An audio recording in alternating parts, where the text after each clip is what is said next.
Part 1. Hello, William. This is Amber.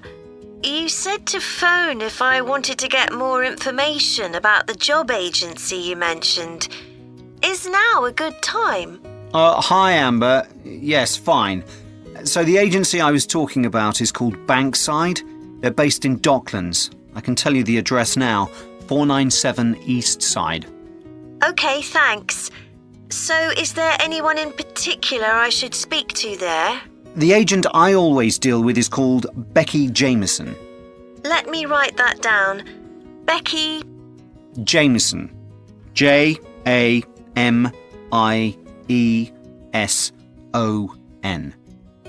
Do you have her direct line? Yes, it's in my contacts somewhere. Right, here we are. 07866 510 333. I wouldn't call her until the afternoon if I were you. She's always really busy in the morning trying to fill last-minute vacancies. She's really helpful and friendly, so I'm sure it would be worth getting in touch with her for an informal chat. It's mainly clerical and admin jobs they deal with, isn't it? That's right. I know you're hoping to find a full-time job in the media eventually, but Becky mostly recruits temporary staff for the finance sector, which will look good on your CV and generally pays better too. Yeah, I'm just a bit worried because I don't have much office experience. I wouldn't worry. They'll probably start you as a receptionist or something like that. So what's important for that kind of job isn't so much having business skills or knowing lots of different computer systems, it's communication that really matters, so you'd be fine there. And you'll pick up office skills really quickly on the job. It's not that complicated. Okay, good. So how long do people generally need temporary staff for? It would be great if I could get something lasting at least a month. That shouldn't be too difficult. But you're more likely to be offered something for a week at first, which might get extended. It's unusual to be sent somewhere for just a day or two. Right. I've heard the pay isn't too bad. Better than working in a shop or a restaurant. Oh yes, definitely. The hourly rate is about £10, $11 if you're lucky. That's pretty good. I was only expecting to get £8 or £9 an hour. Do you want me to tell you anything about the registration process? Yes, please. I know you have to have an interview. The interview usually takes about an hour, and you should arrange that about a week in advance. I suppose I should dress smartly if it's for office work. I can probably borrow a suit from Mum. Good idea. It's better to look too smart than too casual. Will I need to bring copies of my exam certificates or anything like that? No, they don't need to see those, I don't think. What about my passport? Oh yes, they will ask to see that. Okay. I wouldn't get stressed about the interview though. It's just a chance for them to build a relationship with you, so they can try and match you to a job which you'll like. So there are questions about personality that they always ask candidates, fairly basic ones.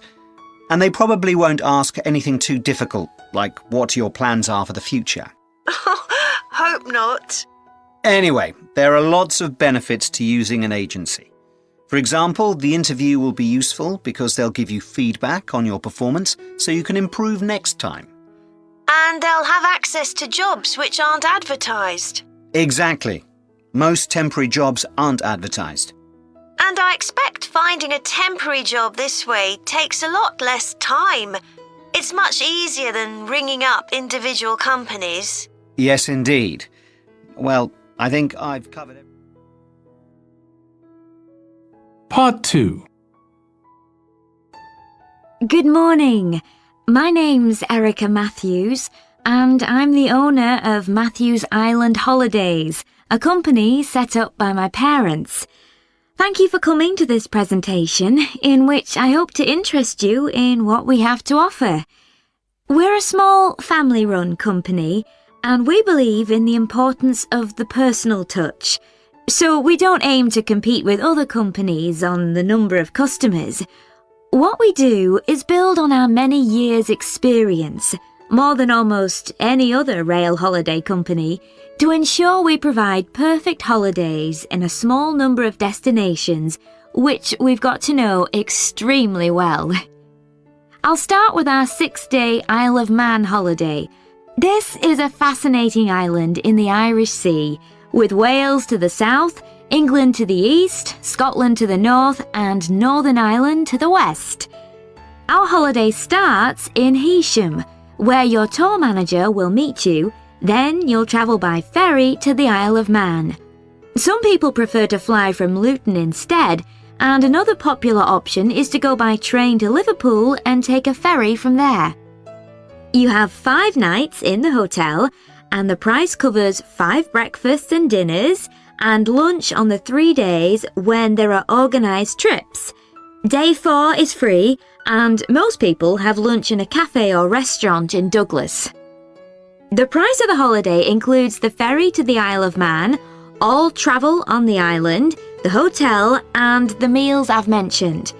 Incidentally, we try to make booking our holidays as simple and fair as possible, so unlike with many companies, the price is the same whether you book 6 months in advance or at the last minute, and there's no supplement for single rooms in hotels. If you make a booking, then need to change the start date, for example because of illness, you're welcome to change to an alternative date or a different tour for a small administrative fee. Okay, so what does the holiday consist of? Well, on day 1, you'll arrive in time for a short introduction by your tour manager, followed by dinner in the hotel. The dining room looks out at the river, close to where it flows into the harbour, and there's usually plenty of activity going on. On day 2, you'll take the coach to the small town of Peel, on the way calling in at the Tynwald exhibition. The Isle of Man isn't part of the United Kingdom, and it has its own parliament called Tynwald. It's claimed that this is the world's oldest parliament that's still functioning, and that it dates back to 979. However, the earliest surviving reference to it is from 1422, so perhaps it isn't quite as old as it claims. Day 3, we have a trip to the mountain Snaefell. This begins with a leisurely ride along the promenade in Douglas in a horse-drawn tram. Then you board an electric train which takes you to the fishing village of Laxey. From there, it's an 8-kilometre ride in the Snaefell Mountain Railway to the top. Lunch will be in the cafe, giving you spectacular views of the island. Day 4 is free for you to explore, using the pass which we'll give you. So you won't have to pay for travel on local transport or for entrance to the island's heritage sites. Or you might just want to take it easy in Douglas and perhaps do a little light shopping. The last full day, day 5, is for some people the highlight of the holiday, with a ride on the steam railway from Douglas to Port Erin. After some time to explore, a coach will take you to the headland that overlooks the Calf of Man, a small island just off the coast. From there, you continue to Castletown, which used to be the capital of the Isle of Man and its medieval castle. And on day 6, it's back to the ferry, or the airport if you flew to the island, and time to go home. Now, I'd like to tell you a bit more. Part 3.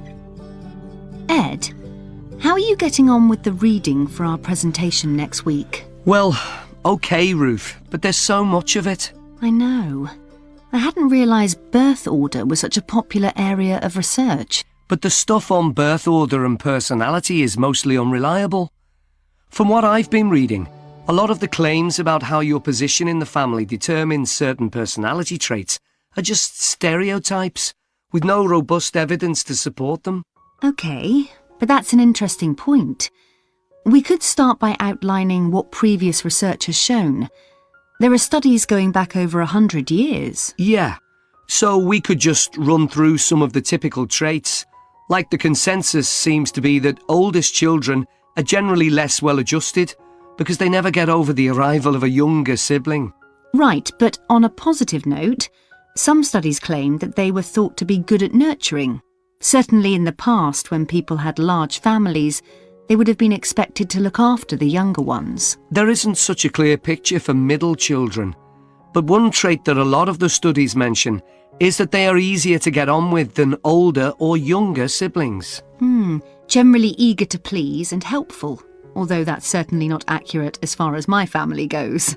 My middle brother was a nightmare, always causing fights and envious of whatever I had. As I said, none of this seems to relate to my own experience.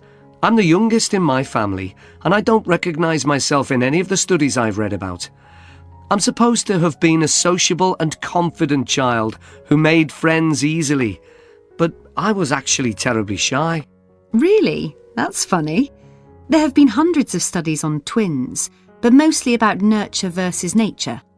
There was one on personality which said that a twin is likely to be quite shy in social situations because they always have their twin around to depend on for support. My cousins were like that when they were small. They were only interested in each other and found it hard to engage with other kids. They're fine now, though. Only children have had a really bad press. A lot of studies have branded them as loners who think the world revolves around them because they've never had to fight for their parents' attention. That does seem a bit harsh. One category I hadn't considered before was children with much older siblings. A couple of studies mentioned that these children grow up more quickly and are expected to do basic things for themselves, like getting dressed. I can see how that might be true, although I expect they're sometimes the exact opposite, playing the baby role and clamouring for special treatment. What was the problem with most of these studies, do you think? I think it was because, in a lot of cases, data was collected from only one sibling per family, who rated him or herself and his or her siblings at the same time. Some of the old research into the relationship between birth order and academic achievement has been proved to be accurate, though. Performances in intelligence tests declined slightly from the eldest child to his or her younger siblings. This has been proved in lots of recent studies. Yes, although what many of them didn't take into consideration was family size. The more siblings there are, the likelier the family is to have a low socio-economic status, which can also account for differences between siblings in academic performance. The oldest boy might be given more opportunities than his younger sisters, for example. Exactly. But the main reason for the marginally higher academic performance of oldest children is quite surprising, I think. It's not only that they benefit intellectually from extra attention at a young age, which is what I would have expected. It's that they benefit from being teachers for their younger siblings by verbalising processes. Right. And this gives them status and confidence, which again contributes in a small way to better performance. So, would you say sibling rivalry has been a useful thing for you? I think so. My younger brother was incredibly annoying, and we fought a lot. But I think this has made me a stronger person. I know how to defend myself. We had some terrible arguments, and I would have died rather than apologise to him. But we had to put up with each other, and most of the time we coexisted amicably enough. Yes, my situation was pretty similar. But I don't think having two older brothers made me any less selfish.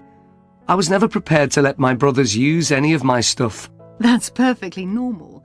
Whereas some...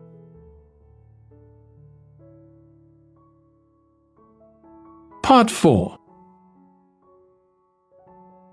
Today, I'm going to talk about the eucalyptus tree. This is a very common tree here in Australia, where it's also sometimes called the gum tree. First, I'm going to talk about why it's important. Then I'm going to describe some problems it faces at present. Right, well, the eucalyptus tree is an important tree for lots of reasons.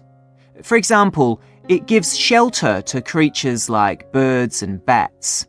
And these and other species also depend on it for food, particularly the nectar from its flowers. So it supports biodiversity. It's useful to us humans too, because we can kill germs with a disinfectant made from oil extracted from eucalyptus leaves. The eucalyptus grows all over Australia, and the trees can live for up to 400 years. So it's alarming that all across the country, numbers of eucalyptus are falling because the trees are dying off prematurely. So what are the reasons for this? One possible reason is disease. As far back as the 1970s, the trees started getting a disease called Mundula yellows. The tree's leaves would gradually turn yellow, then the tree would die. It wasn't until 2004 that they found the cause of the problem was lime, or calcium hydroxide, to give it its proper chemical name, which was being used in the construction of roads. The lime was being washed away into the ground and affecting the roots of the eucalyptus trees nearby. What it was doing was preventing the trees from sucking up the iron they needed for healthy growth. When this was injected back into the affected trees, they immediately recovered. But this problem only affected a relatively small number of trees. By 2000, huge numbers of eucalyptus were dying along Australia's east coast of a disease known as bell miner-associated dieback. The bell miner is a bird, and the disease seems to be common where there are high populations of bell miners. Again, it's the leaves of the trees that are affected. What happens is that insects settle on the leaves and eat their way round them, destroying them as they go, and at the same time they secrete a solution which has sugar in it. The bell miner birds really like this solution, and in order to get as much as possible, they keep away other creatures that might try to get it. So these birds and insects flourish at the expense of other species, and eventually so much damage is done to the leaves that the tree dies. But experts say that trees can start looking sick before any sign of bell miner-associated dieback. So it looks as if the problem might have another explanation. One possibility is that it's to do with the huge bushfires that we have in Australia. A theory proposed over 40 years ago by ecologist William Jackson is that the frequency of bushfires in a particular region affects the type of vegetation that grows there. If there are very frequent bushfires in a region, this encourages grass to grow afterwards, while if the bushfires are rather less frequent, this results in the growth of eucalyptus forests. So why is this? Why do fairly frequent bushfires actually support the growth of eucalyptus? Well, one reason is that the fire stops the growth of other species which would consume water needed by eucalyptus trees. And there's another reason. If these other quick-growing species of bushes and plants are allowed to proliferate, they harm the eucalyptus in another way by affecting the composition of the soil and removing nutrients from it. So some bushfires are actually essential for the eucalyptus to survive as long as they are not too frequent. In fact, there's evidence that Australia's Indigenous people practiced regular burning of bushland for thousands of years before the arrival of the Europeans. But since Europeans arrived on the continent, the number of bushfires has been strictly controlled. Now, scientists believe that this reduced frequency of bushfires to low levels has led to what's known as dry rainforest, which seems an odd name as usually we associate tropical rainforest with wet conditions. And what's special about this type of rainforest? Well, unlike tropical rainforest, which is a rich ecosystem, This type of ecosystem is usually a simple one. It has very thick, dense vegetation, but not much variety of species. The vegetation provides lots of shade, so one species that does find it ideal is the bell myna bird, which builds its nests in the undergrowth there. But again, that's not helpful for the eucalyptus tree.